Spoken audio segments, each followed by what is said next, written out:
I think what's important here to understand is that a voice for men serves a purpose that's never really been filled before, in that we speak about these issues defiantly. There is a lot of pressure to not talk about these things. I think when you talk to, say, feminists, gender ideologues, the first thing you will hear from them generally is that men don't have issues, that they have all the rights, they have all the power, and that we need to reconstruct masculinity and defeat patriarchy, dismantle patriarchy, and that will address men's issues. That won't address men's issues. Men are dying right now by their own hand, like I said, at 4 times the rate of women. Gender ideologues in academia discussing how to dismantle patriarchy is not addressing the suicide rate in men, but they will tell you that it is. And at the same time, on the other side of the coin, if you talk to more traditional people, they have almost the identical same message, which is men need to shut up, go do their job, take care of their families, and quit complaining so much. A Voice for Men started out just investigating these issues, looking at them, talking about them. What we found from the backlash, though, is that there was a need to talk above the reaction. There is a lot of people now that see A Voice for Men as something hostile to women, which it's not. Like I said, half of our editorial board is women. But the accusation is there nonetheless, that we target women for insult. I mean, I can't even dignify a lot of it with a response. But what we do is we examine these issues unapologetically. And that is, I think, very, very key, because when you have a culture that wants you to shut up, that's the last thing you should do. So would you say that the voice that A Voice for Men has taken on is unique to other men's rights groups, or? Not unique. There's a proliferation of different websites out there and different voices that are speaking to these issues, and they're doing it unapologetically, just like A Voice for Men. We've been fortunate enough to, I think, gain a lot more popularity than some of the other sites. There's a lot of traffic there, a lot of participation. But there is a growing awareness in many different places that just trying to engage in polite conversation with people that don't want to hear these issues, it's been going on a long time. We've had great writers out there. We've had great activists out there that have been trying for years. As a matter of fact, the men's movement goes back 100 years to a man named E. Belford Bax. People have been trying to address these issues for a long, long time. And just speaking about them in a culture that's indifferent to them doesn't make anything happen. And like we've seen with every other social movement that has ever happened in history, same thing with African Americans, with women, even with gay activists, it was the indignation of injustice that drove those movements into prominence, that forced them into the limelight, so people had to take a look at them.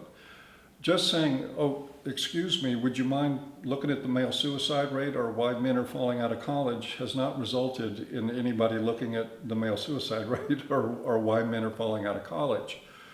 We are having to stand up and be counted about this. The only difference is, well, primarily between this and the women's movement, is that socially, we were always geared, and I know a lot of feminists are not going to want to hear this, but that's okay. We were always geared to want to do something about women's issues.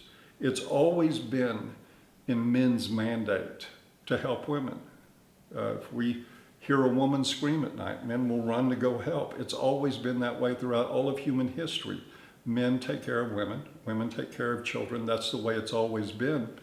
And so when women started demanding, rightfully so, their share of employment, of education, of access to whatever this world has to offer for their own choices, their own dreams, many, many men stepped up and said, yeah, it's time, let's do this. They helped them because that was a part of our human biology, or our sociobiology, if you will. With men, the rules are completely reversed. Men are supposed to do for others, not for themselves. And so when men have started to speak up and say, wait a minute, I think we need to take a look at our own issues. The indignation just is almost instantaneous, and it comes from across the spectrum. You can find it in churches, you can find it in institutions of higher education, you find it in the halls of our government. Anywhere you go, could you imagine a politician standing up in this country right now saying, we need to look at men's rights? What's happening to them? His life expectancy as a public servant, or her life expectancy, would be about 5 minutes. However, you could take even, and it does happen, sometimes ridiculous notions of what we need to do about women's issues, and people will stand there and applaud. This is an imbalance that is deeply rooted in our culture. And the time for this has finally come for people to start speaking up about it and actually doing something about it. Yeah, there's definitely a call to action. What do you think the steps are to improve the future for men? The first step, I fully believe, is for men to get that they're never going to get permission from this culture to speak up on their own behalf. That's the first step, and to decide to do it anyway. That's really what A Voice for Men is about. It is, like I said, a defiant voice. This culture does not want to hear this stuff, and we easily shame men when they speak up. And I think people underestimate sometimes just how powerful an influence shame is in the lives of men, and just how easy men are to control with it. Let me give you an example. During World War I, the British government was having problems, for some reason, to getting men to volunteer to cross the channel and go into the meat grinder over there and face the mustard gas and artillery shells and life in the mud and the blood and the trenches. They just didn't want to go. A campaign was started where they used women to hand out white feathers to men, which was a symbol of disgrace and shame. And they went among the population and they handed out these feathers to any able-bodied young men that were not in uniform as a mark that they were cowards. And it worked. I would ask anybody to consider how much power that is. That simply the fear of being handed a white feather by a woman in public would cause young men to say, okay, I'll cross the channel and I'll go be cannon fodder. Wow. Look up White Feather Campaign, World War I. Whole history on it. It was Emmeline Pankhurst was the one that coordinated. She was one of the suffragettes.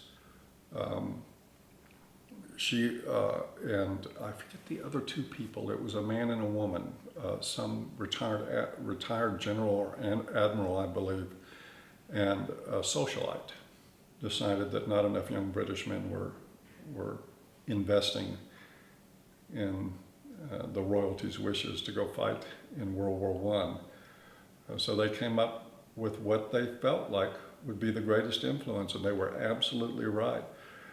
Because what they noticed was that young men started enlisting not because they'd been handed a white feather, but because they were afraid they were going to.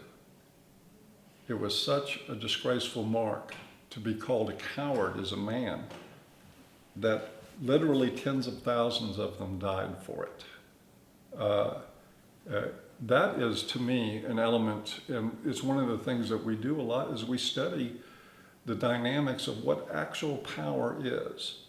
A lot of people want to believe that, okay, you have a good job and you make a lot of money, so that means that you're more powerful, even though you take all that money and you take care of people with it, other people, and not necessarily yourself. You may work yourself into an early grave doing it, but it's still interpreted as power.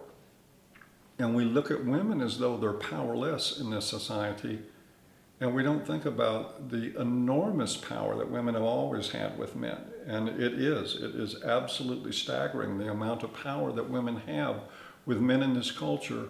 And we see that being played out right now in our universities with the women's studies and gender study departments. I think it's particularly ironic, they're right now running white ribbon campaigns for men to pledge that they're not going to be violent to women, despite the fact that all the research says that there's gender symmetry in domestic violence, that men and women hit each other in relationships with roughly the same frequency. But yet we've got this model that it's only men doing it, and they have a white ribbon to hand out to men that is like straight out of the World War I textbook. I think it's ironic, and if it weren't so tragic, it would be funny.